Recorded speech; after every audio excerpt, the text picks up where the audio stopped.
The dust of the Library of Congress always held a distinct aroma. Old paper, leather, and historical ambition. He wasn't looking for documented events. He hunted the gaps, the silences in the chronicles. And he believed the largest silence, America's deepest mystery, lay hidden behind the most revered name, George Washington. Everyone knew Washington, the general, the first president, the founding father. But Vance knew perfectly painted portraits often hide darker shades. His search began with a faint note in General Henry Knox's personal files. The Obsidian Gate, where the Phoenix awaits. Obsidian Gate. No record of such a place at Valley Forge or any of his residences. He moved from public archives to private collections, where the great secrets are kept by those loyal enough to take the truth to the grave. And then, at a small auction in Virginia, he found it. A keyless ebony box with an intricate sliding mechanism. Inside, not gold, but a packet of intelligence reports, sealed with Washington's wax. The name that made him gasp, Project Athelred. Washington was involved in a massive covert intelligence network. Vance spent 6 months decoding Martha's cipher, based on an advanced version of the Beale Code, referencing unseen biblical passages.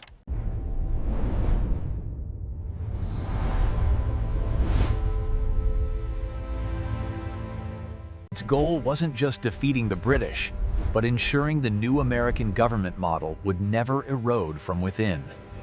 Washington predicted political polarization. He created Athelred as a secret ideological security force, operating outside all official law. Obsidian Gate was decoded as a secret bunker beneath a friend's old plantation in South Carolina, shielded by unique mineral resources. But the most terrifying part was the roster. Jefferson and Adams, rivals, secretly agreed that Washington created the ultimate check on power, even beyond the established system. He prepared for an ideological civil war before the nation was even born. Vance flew to Yorktown, where the decisive victory ended the Revolutionary War. He sought the darkest hours of Washington's command. A French doctor's journal mentioned Washington wasn't resting. He secretly summoned a small detail for another mission 2 days before Cornwallis surrendered. They took something, Dubois wrote. Not weapons, not gold. It was a box containing crown documents related to supreme authority. Washington didn't just want military independence, he wanted supreme political leverage over the remaining European kingdoms. Dubois noted Washington showed strange reverence to a man with no rank, wearing a black cloak with a small symbol. Vance realized that symbol belonged to the Balance Society, a radical Enlightenment group. Vance decided he had to reach the Obsidian Gate, which Martha's map indicated was the central repository. Disguised as geological researchers, Vance and an associate located the entrance in a remote Beaufort swamp, hidden beneath an ancient oak. The entrance, meticulously disguised, opened to reveal a bunker built of granite, not native to the region.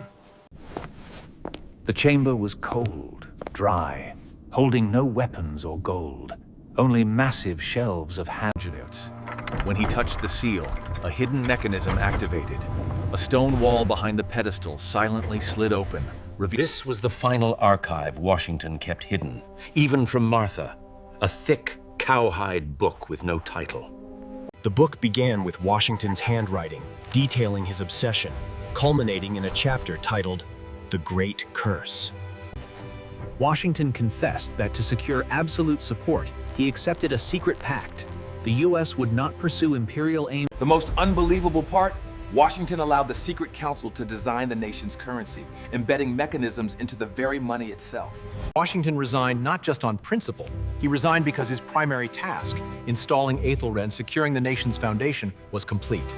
To forge early unity, Washington created a common enemy, deliberately misleading both Jefferson and Adams into thinking the other was the traitor. That was the price of unity. Political manipulation on the grandest scale, performed by the man seen as the embodiment of integrity. Final pages concerned Martha Washington, not just a supportive wife, but the financial and security overseer of Athelred. Martha wrote of the encounter. He was not human. He had eyes I could not meet, and he spoke of the future with the certainty. The object demanded was not letters, but a tooth. A real tooth, taken while Washington was feverish, and Vance copied the digital files of the Black Book, understanding he could not take the original. It was Washington's legacy, protected by its own mystery. He understood this discovery could destroy the foundation of American belief. If the founding father was a master manipulator, Vance decided against publication. Washington was great not for his perfection, but for his willingness to become the necessary deceiver to ensure survival. Instead, he would use his knowledge to search for the subtle traces of the Great Curse in subsequent historical events. He saw the flag flying, but now he saw the faint, intricate threads woven by Washington and Martha. The Obsidian Gate would remain closed, keeping the terrible trade-off that founded the United States in secret. Vance smiled bitterly, tucking the USB drive away. The historian's task was done. The guardian of the secret had taken his place. The great shadow of George Washington remained before the public, shrouded in heroic myth. But to Elias Vance, he knew the greatest man in America was not a saint carved in marble, but a fearful,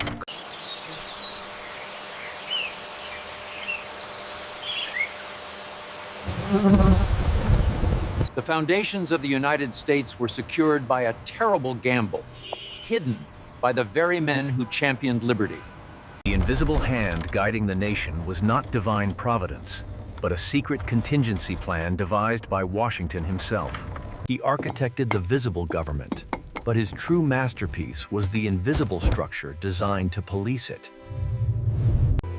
He saved the Union from immediate collapse by orchestrating a controlled deception among his peers. Vance now held the key to understanding every political tremor since the nation's founding. Martha's loyalty was absolute, ensuring that even her personal records pointed the way, but never revealed the full extent of the pact. The agreement with the European powers, cemented at Yorktown, echoed through the centuries in subtle ways. The genetic component, used to enforce the curse, was perhaps the most horrifying aspect of Washington's plan for future oversight. They were manipulated into an alliance so that the Republic could survive its infants, a necessary lie built on mutual suspicion. The weight of being the only living soul aware of the true scaffolding beneath the American experiment settled heavily upon him. Every inexplicable economic correction was likely a manifestation of the terms Washington agreed to centuries ago. The failures and successes of subsequent administrations were all part of the script Washington wrote. The seal remained the physical manifestation of Ethelred, the power to preserve the idea, regardless of the cost to reputation or truth. The scape of the deception was breathtaking, a conspiracy spanning philosophers, generals, and even geology. The agreement with the shadowy elite dictated the physical limits of American ambition for generations. He established the structure of control before he ever stepped down from power. The world continued, oblivious to the necessary, terrifying deceit upon which its stability rested. Public system was the show. Ethelred was the ultimate regulator. Martha's administrative genius kept the logistical nightmare of a secret organization running smoothly alongside a nation.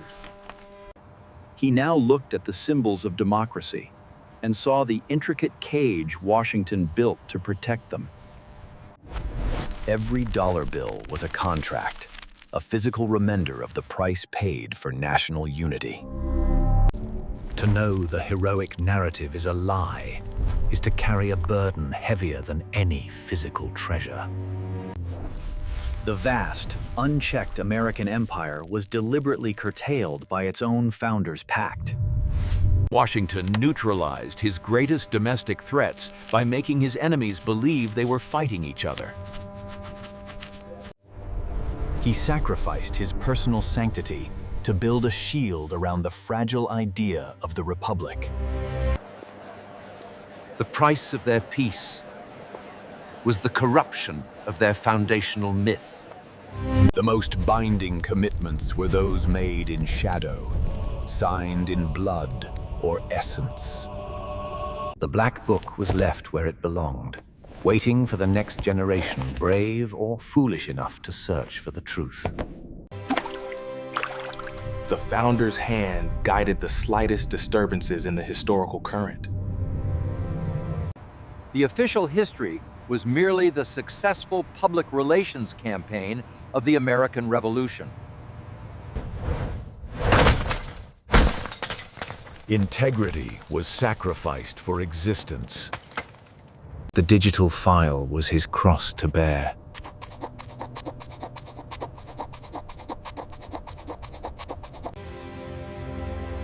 The man behind the myth was finally revealed to one searching soul.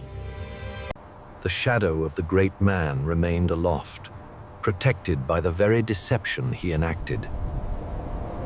The gate would remain closed, guarding the secret of the terrible trade-off. For Elias Vance, the work of the historian was over. The work of the secret keeper had just begun. He saw the true mechanism of the American experiment. The illusion holds because the sacrifice for its creation was absolute.